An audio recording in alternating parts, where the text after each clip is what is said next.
تجارت سے متعلق بہت سارے مسائل اس سے پہلے کے خطاب میں آپ نے سن لیے.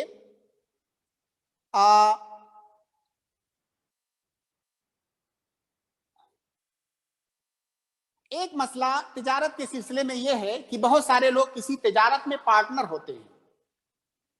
بہت سارے لوگ اکٹھا پیسہ جمع کیے، 2 4 6 10 لوگ، اور مل کے تجارت کرتے ہیں.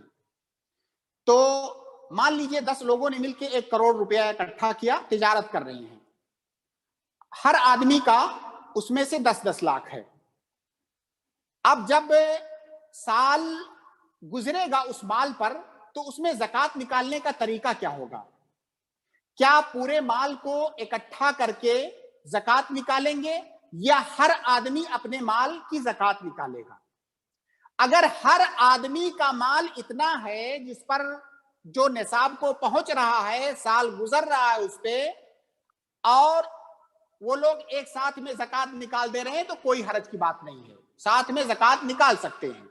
لیکن اگر ہر آدمی کا حصہ اس پارٹنرشپ میں اتنا نہیں ہے جو نصاب کو پہنچے، مان لو کسی کا 50,000 ہی ہے، کسی کا 10 لاکھ ہے.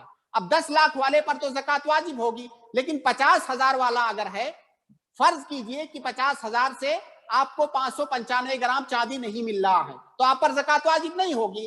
لہذا جس پارٹنر کا مال زکوٰۃ کے نصاب کو پہنچے گا صرف اسی کو زکوٰۃ نکالنی ہوگی. جس کا مال نصاب کو نہیں پہنچ رہا ہے اس پر زکوٰۃ واجب نہیں ہوگی. اب اس کے بعد زکوٰۃ کے مصارف سے متعلق کچھ بعض مسائل پر آتے ہیں جن کے بارے میں عصر حاضر میں بہت زیادہ سوالات کیے جاتے ہیں. ایک سوال جو بار بار سامنے آتا ہے کہ کیا اپنے اعزا و اقارب کو، بھائی بہنوں کو، چاچا کو، بھتیجے کو، چچا زاد بھائی کو، کیا اپنے اعزا و اقارب کو ہم زکوٰۃ کی رقم دے سکتے ہیں کہ نہیں دے سکتے ہیں؟ اگر فرض کیجئے ہمارے اعزا میں بعض لوگ غریب ہیں، فقیر مسکین ہیں، کیا ہم ان کو زکوٰۃ کی رقم دے سکتے ہیں کہ نہیں دے سکتے ہیں؟ اس میں اصل میں بہت کنفیوژن ہوتا ہے کیونکہ اعزا و اقارب کے انواع و اقسام کے ہوتے ہیں. اب کسی نے مان لیجئے بھائی کے بارے میں پوچھا، میں نے بھائی کے بارے میں فتویٰ بتا دیا، اب وہ کل کو چچا کے بارے میں اس کو پھر کنفیوژن ہوگا. لہٰذا اس سلسلے میں ایک آپ اصول یاد رکھیں کہ زکوٰۃ آپ اسی انسان کو دے سکتے ہیں جس کا نفقہ آپ کے اوپر واجب نہیں ہے. ہر وہ انسان جس کا نفقہ اس کے فقیر ہونے کی صورت میں آپ پر واجب ہوتا ہے اس کو آپ زکوٰۃ نہیں دے سکتے، کیونکہ فقیر ہونے کی صورت میں اگر اس کا نفقہ آپ پر واجب ہو رہا ہے اور آپ اس کو زکوٰۃ دے رہے ہیں، گویا کہ زکوٰۃ اپنے اوپر ہی خرچ کر رہے ہیں. تو ہر شخص جس کا نفقہ فقیر ہونے کی صورت میں آپ پر واجب ہو رہا ہو، آپ اس کو زکوٰۃ کا مال نہیں دے سکتے ہیں. دوسرا سوال یہاں یہ آتا ہے کہ وہ کون لوگ ہیں جن کا نفقہ ہمارے اوپر واجب ہوتا ہے. یہ اگر آپ اس کو جان لیں گے تو پہلے والے سوال کا جواب آپ آسانی کے ساتھ جان لیں گے. وہ کون لوگ ہیں جن کا نفقہ ہمارے اوپر ان کے غریب ہونے کی صورت میں واجب ہوتا ہے؟ وہ ایسے لوگ ہیں کہ اگر آج کی تاریخ میں ان کی وفات ہو جائے تو آپ ان کے وارث بنیں گے، چاہے فرضاً یا تعصیباً.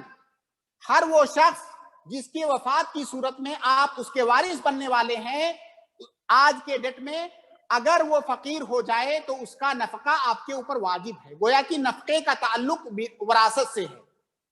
اب کوئی بھی ان دونوں اصول کو سامنے رکھ کر کے آپ کے سامنے کوئی بھی سوال آئے، آپ اس کا جواب، اس کا حل تلاش کر سکتے ہیں. مثال کے طور پر کوئی پوچھے کیا میں اپنے سگے بھائی کو زکوٰۃ کا پیسہ دے سکتا ہوں کہ نہیں؟ ہم اس سے پوچھیں گے کہ آپ کے سگے بھائی کے پاس کیا بیٹے اور بیٹیاں ہیں؟ کیا آپ کے والد زندہ ہیں؟ اگر وہ کہے گا کہ ہمارے والد زندہ ہیں یا ہمارے بھائی کے پاس بیٹے موجود ہیں، تو گویا کہ جب بیٹے موجود ہیں یا والد موجود ہے تو اس کا وارث آپ نہیں بنیں گے.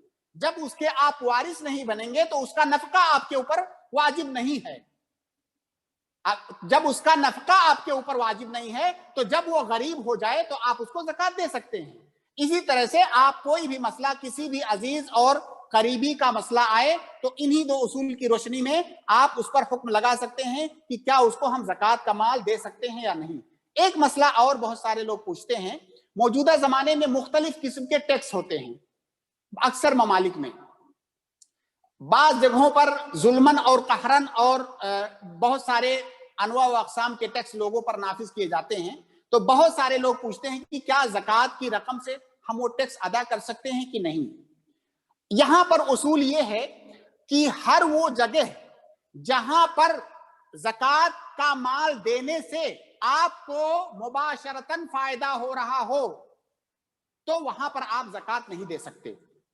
اب آپ دیکھیے، اگر آپ ٹیکس کا پیسہ اس زکوٰۃ سے نہ دے کر کے اپنے جیب سے دیتے، اب جب آپ نے زکوٰۃ سے وہ ٹیکس ادا کر دیا تو آپ کے جیب میں جو پیسہ ہے وہ بچا کہ نہیں، آپ کا ڈائریکٹ فائدہ ہوا، لہٰذا وہ زکوٰۃ کے مال سے ٹیکس نہیں دے سکتے۔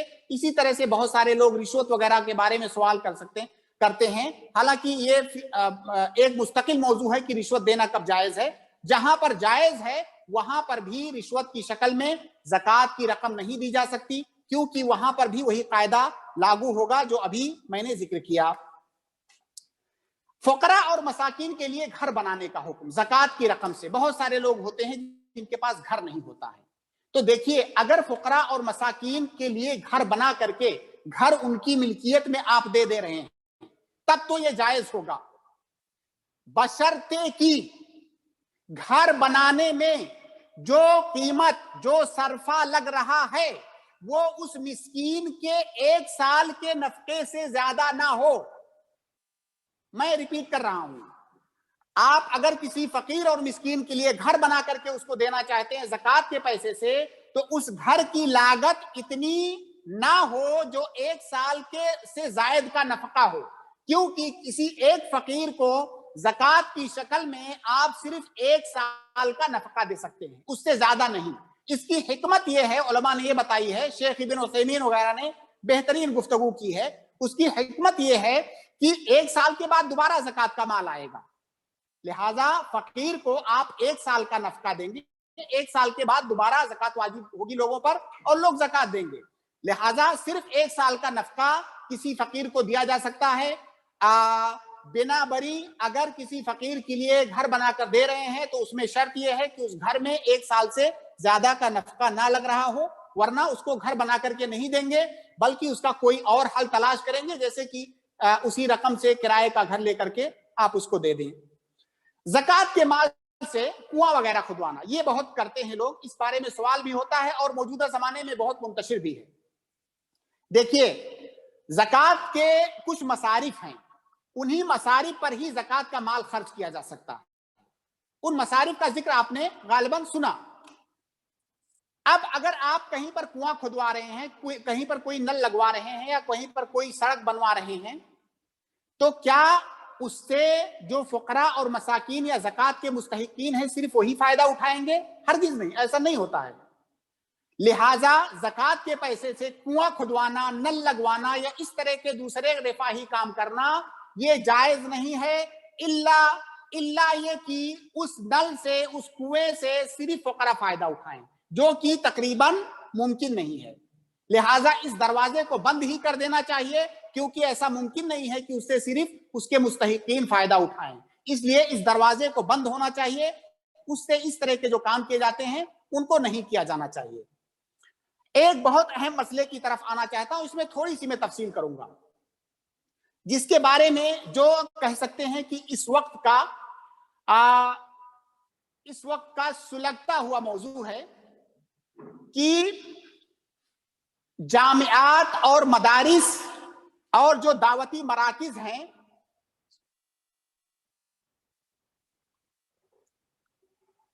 کیا ان جامعات اور مدارس اور دعوتی مراکز میں زکوٰۃ کا پیسہ دیا جا سکتا ہے یا زکوٰۃ کا مال دیا جا سکتا ہے یا نہیں؟ دیکھیے جیسا کہ میں نے عرض کیا کہ زکوٰۃ کے مصارف کو اللہ رب العالمین نے بہت ہی واضح انداز میں بیان کر دیا ہے، اور وہ مصارف 8 ہیں، اور ان مصارف میں جامعات، مدارس، علم، دعوتی سینٹر، ان چیزوں کا کہیں بھی کوئی ذکر نہیں ہے۔ آواز آ رہی ہے میری؟ جی جی آ رہی ہے ہاں، زکوٰۃ کے جو مصارف ہیں ان میں جامعات، مدارس، دعوتی سینٹر، ان چیزوں کا کوئی بھی ذکر زکوٰۃ کے 8 مصارف میں نہیں ہے. لہذا صحیح بات یہ ہے کہ یہ مدارس، جامعات، دعوتی سینٹر، علم پھیلانا، طلبہ کو زکوٰۃ کا مال دینا، اگر ان کے اندر فقر اور مسکنت یا دوسرے جو مصارف کے شروط ہیں وہ نہیں پائے جا رہے ہیں تو ایسی جگہوں پر زکوٰۃ کا مال صرف کیا جانا یہ جائز نہیں ہے. ہم تھوڑی سی تفصیل کریں گے اس مسئلے میں. بہت سارے لوگ یہ کہتے ہیں کہ زکوٰۃ کے مصارف میں ایک مصرف ہے فی سبیل اللہ، اور فی سبیل اللہ کا معنی کیا ہے؟ اس بات پر امت کا اجماع ہے کہ اس سے مراد جہاد فی سبیل اللہ ہے، یعنی قتال فی سبیل اللہ. اس میں کسی کا کوئی اختلاف نہیں ہے، اس سے قتال مراد ہے. اب کچھ لوگ یہ اشکال ڈالتے ہیں کہ جہاد فی سبیل اللہ کا مقصد چونکہ دعوت اللہ تعالیٰ کی دعوت کو، علم کو، اس کے دین کو لوگوں تک پہنچانا اس کا مقصد ہے. جہاد کا مقصد دعوت دین کو لوگوں تک پہنچانا ہے. اب ہر وہ چیز جس سے دعوت دین کو لوگوں تک پہنچایا جائے وہ اس میں داخل ہوگا. وہ یہ اشکال ڈالتے ہیں. لیکن آپ غور کیجئے، کیا علم اور دعوت دین اللہ تعالیٰ کے پیغام کو پہنچانے کے یہی واسطے ہیں؟ بلکہ اگر آپ غور کریں گے تو مومن اپنے ہر عمل سے اللہ کے دین کی دعوت کر سکتا ہے، جو کہ ثابت ہے نصوص میں. مومن اپنے اخلاق سے، اپنے کردار سے، لوگوں کے ساتھ اپنے سلوک سے، اپنے معاملات سے دوسرے لوگوں کو متاثر کرتا ہے. اسلام دنیا میں پھیلا، آپ ہندوستان کا واقعہ دیکھیے، لوگوں نے دین یہاں پہ کیسے پھیلایا؟ اپنے کردار سے. تو دعوت کو پھیلانے کا جو ذریعہ ہے، ہر نیک عمل کے ذریعہ سے دعوت دین کو لوگوں تک پہنچایا جا سکتا ہے. تو کیا اس کا مطلب یہ ہوگا کہ ہر نیک عمل کرنے والے کو ہم اس میں داخل کر دیں اور فی سبیل اللہ میں، اور ہم اس کو زکوٰۃ کی رقم دیں؟ ایسا کسی نے نہیں کہا ہے. ایک بات. دوسری بات یہ ہے، اللہ کے نبی صلی اللہ علیہ وسلم کے زمانے میں کیا دعوت کا کام نہیں ہوتا تھا؟ بلکہ ابتدائے اسلام میں تو اس کی سب سے زیادہ ضرورت تھی. لیکن کیا زکوٰۃ واجب ہونے کے بعد کہیں سے کوئی ایک بھی دلیل دے سکتا ہے کہ زکوٰۃ کے مال کو دعوت کے کام پہ خرچ کیا گیا؟ کہیں نہیں. اس کا کوئی ثبوت نہیں ہے. اسی طرح سے ایک اشکال یا ایک دلیل ہم کہہ لیتے ہیں. ایک دلیل یہ دیتے ہیں کہ فی سبیل اللہ سے جمہور کی مراد جہاد فی سبیل اللہ ہے. جہاد فی سبیل اللہ گویا کہ زکوٰۃ کا ایک مصرف ہے. اور علم اور دعوت دین کو بھی اللہ تعالیٰ نے جہاد کہا ہے. لہذا جب اس کو، علم کو اور دعوت دین کو جہاد کہا تو اس پہ بھی زکوٰۃ کا مال خرچ کر سکتے ہیں. ہم ان سے پوچھتے ہیں کہ بھائی اللہ تعالیٰ نے کہاں پہ کہا ہے علم اور دعوت دین کو جہاد؟ وہ قرآن کریم کی ایک آیت پیش کرتے ہیں. قرآن کریم کی ایک آیت ہے جس میں اللہ رب العالمین ارشاد فرماتا ہے جاہد الکفار والمنافقین، جاہد الکفار والمنافقین، کفار اور منافقین سے جہاد کیجئے. اور جو طلبۃ العلم ہیں، علماء ہیں، انہیں معلوم ہے کہ منافقین سے جو جہاد ہوتا ہے وہ جہاد تلوار سے نہیں، بلکہ وہ جہاد زبان سے، قلم سے، دعوت سے، بیان سے وہ جہاد ہوتا ہے. تو اشکال یہاں پر یہ ہے کہ جب زبان سے جہاد کو، زبان سے دعوت کو، علم کو جہاد کہا گیا تو گویا کہ یہ بھی دعوت دین بھی اور علم دین بھی جہاد فی سبیل اللہ میں داخل ہوا. لہٰذا دعوت دین کے لیے اور علم پھیلانے کے لیے بھی زکوٰۃ کی رقم دی جا سکتی ہے، کیونکہ وہ بھی فی سبیل اللہ اور جہاد ہے. اس کا جواب یہ ہے کہ کسی عمل کو، اس کو انڈر لائن کر کے سنیے، کسی بھی عمل کو بعض وجوہ کی بنیاد پر اگر کسی دوسرے عمل کا نام دیا جا رہا ہے تو اس کا مطلب یہ نہیں ہے کہ اس تمام احکامات میں وہ دوسرے والے عمل کا حکم لے لے گا.